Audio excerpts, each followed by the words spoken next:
Well, that was a pretty dang good interview last week, and I hadn't interviewed Michael in 2 years, but it seems like we'll be doing a bunch more pretty soon.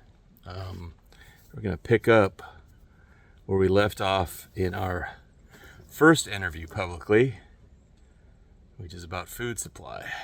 Some other developments have occurred since then. Just taking a break right now from splitting wood. Thought I'd brief you in on what's coming. I've got an interview with an SF GRS buddy of mine. We'll be talking about probably security issues around your home, how to get ready for what's coming, how to think about what's coming. Because once you get your head straight about everything else just falls in place, right? And do the food supply. Be doing. I want to advise you that I look at my two channels in this manner, which is the Cork's Critical Thinking Corner, the Cork Graham podcast on YouTube, is basically the whys, and my homestead channel, subsistence living channel, is the how and what. So the why, this channel, Cork's Critical Thinking Corner, is to explain things that have happened over the last 120 years globally and within the United States, and how we're now getting to the final result of all that. And there was one comment that I found very interesting. Someone who is of the boomer, Gen X. Gen X didn't really get as much, but the boomers definitely did. And the generation that I would be considered under, which is the, 62 to 65. It's called like the 14th generation, according to Neil Howe in his book, The Fourth Turning. And how our parents, or even grandparents, who would have been from the generation, like my grandparents were part of the greatest generation, and my father was part of the silent generation. So the difference between those who were in World War II and were adults during the Great Depression, and those who were children during the Great Depression and were combatants in the Korean War, like my father in the Marine Corps. So as we look at generational theory, I'll be looking at that and how many kind of like missed the boat in terms of paying attention to what's happening, which is pretty easy to do. I mean, we have all these distractions. It's kind of like when I came back from Central America, I thought we'd won the war. We did win the war, and then that was efficiently hidden under Iran-Contra. I'm going to be talking about Iran-Contra and the bullshit about Iran-Contra and how it was used to hide the only war that the United States had won since World War II. And why is it? Well, it was the only war that the MiC was not involved. Remember, Vietnam, GWAT, that was all about making money, which means fight the war, militarily win it, and then politically toss it away. But most importantly is get rid of all the supply, military supply, all the armaments that were used during that war. So basically gave it to the Vietnamese. And I got wounded in Central America by an M16 that was left in Vietnam and appeared in El Salvador. Yeah, we found that out because we killed a guy and took his weapon and got the serial numbers. And then you had the GWAT, where win the war militarily, toss it politically, and leave a bunch of armament and supplies there. Which I'm waiting for the next boot to drop, because all that stuff's going to be coming here, right? And everywhere else. And it's pretty insidious. These people who have been using the United States, using empires. Remember, these are continuous people. These are the elites that they talk about, that they found something very interesting during the Napoleonic Wars, and then they expanded on it. And those were just the first group of people. Then there were other people who created their own campaigns and strategies in order to get in a situation where you have all these power players in the world. And we're not talking about like Putin and NATO and all that kind of stuff. They're actually just the chess pieces that are being moved around by the people who fund this. And people used to think, oh, well, it's just a family, the Rothschilds. But it's not just the family, the Rothschilds. There's all these other families that have appeared since then. There's the J.P. Morgans, there's the Rockefellers, all of them. And they're all vying. This is their game that they play with each other. And we're the chess pieces down. Doesn't matter that we're the ones bleeding. We're the ones who are dying. We're the ones who are going to be thinned out. And that's what Michael and I will probably be talking about. The thinning. It's not the purge. It's the thinning. And it revolves heavily around food supply, because that's like the last straw. You know, you can play wars and go after people in that manner. And then you can pandemic and go after people in that manner. And then you go back into making sure people don't have food. Because then two things happen. People starve, and then you create major chaos. And remember, they've already been doing the chaos. They did the chaos of the DNC convention this year. But remember, that was one of the tools they were using back when they placed Biden. And now they're going to place Harris. And I'm going to show you how they're going to place her. And how she's a Marxist. She's 100% Marxist. Her father was a Marxist. And she'll be the second red diaper baby in the White House, who will actually be subordinate to the first diaper baby, who never left power. Think about that. If you knew that your country had been taken over by the communists. See, when I came back from Central America, we won militarily. What I was not prepared for, and I kind of ignored, because like everybody who would come back from war and want to go on with your life and get a new life and do well, I did. I did it in Silicon Valley. But while that was happening, the communists were fine-tuning, practicing down in South America, buying the campaigns, taking over the campaigns. Chavez, Ortega, the FMLN, actually getting into power where we were fighting them. They were voted right in. I mean, it's like, you can't make this stuff up. It's like it makes you wonder why you fight these wars when they get played. And that brings another question. Why is it that the same people who were funding the Tsar back in Russia in 1917, 1918, were the same people who were bankrolling Lenin and the Bolsheviks? Why is that?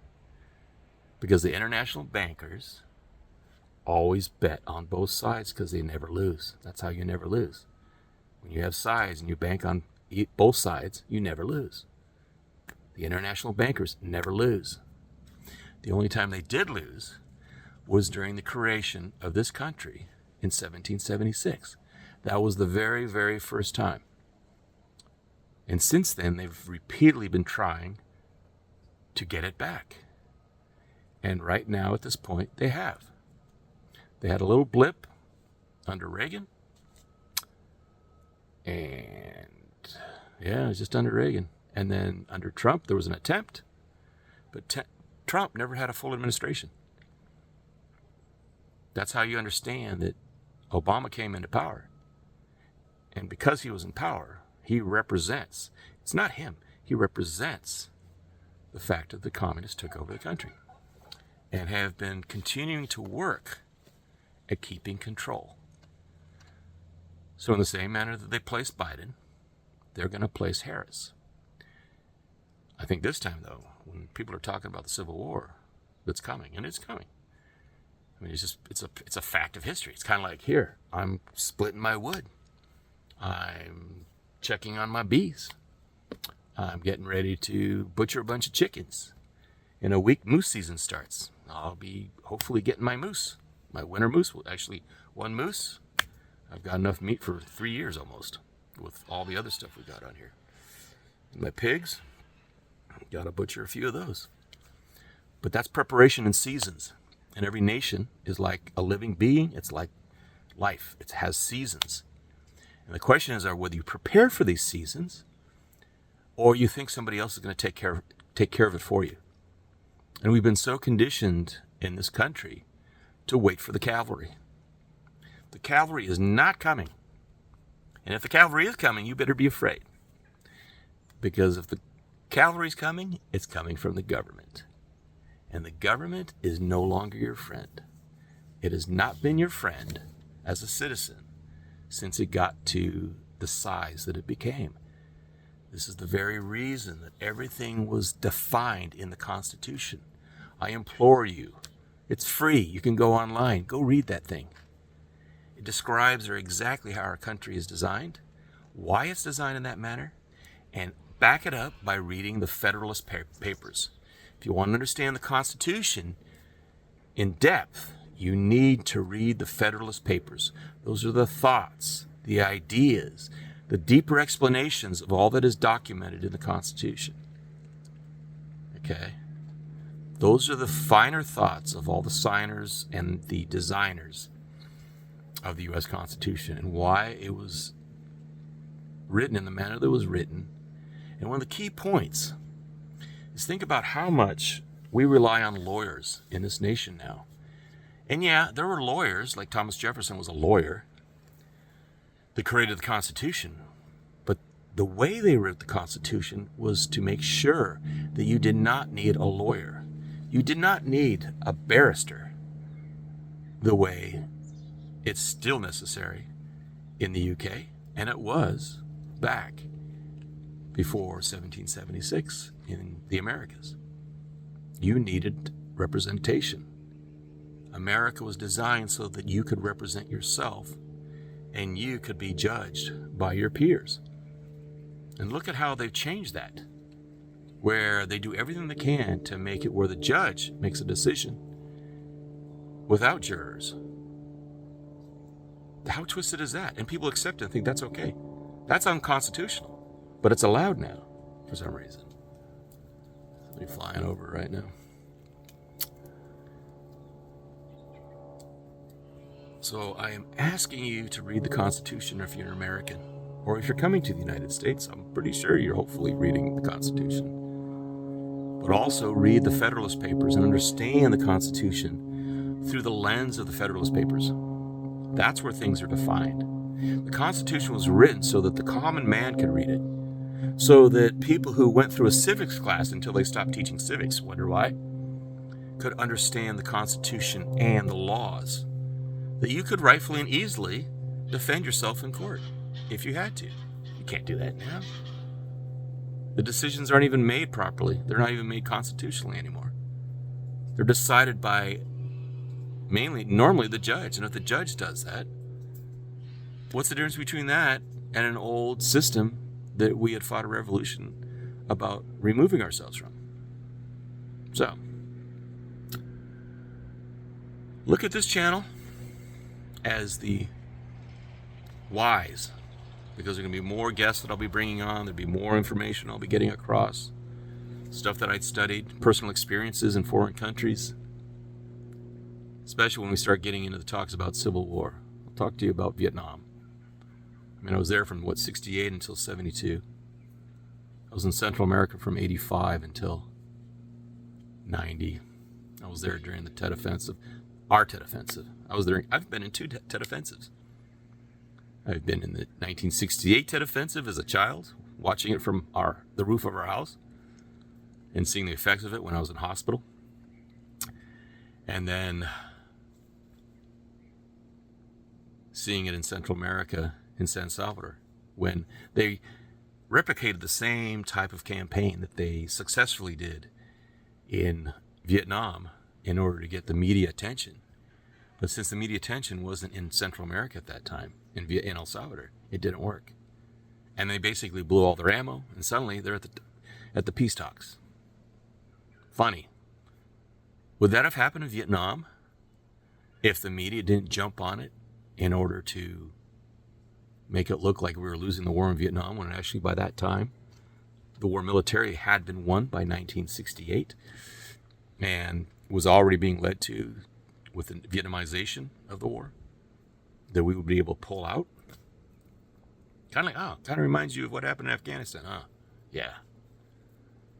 They play us, and they have the money to do it, and they have the media to do it. So please like, share, subscribe, and I'll let you know when the next interview with Jan, and also my boss man back at Human Events, when I used to write. I was a contributing writer for the gun section of Human Events, President Clinton's favorite newspaper. Oh man, I hope this finds you well. Stay safe. Watch your six.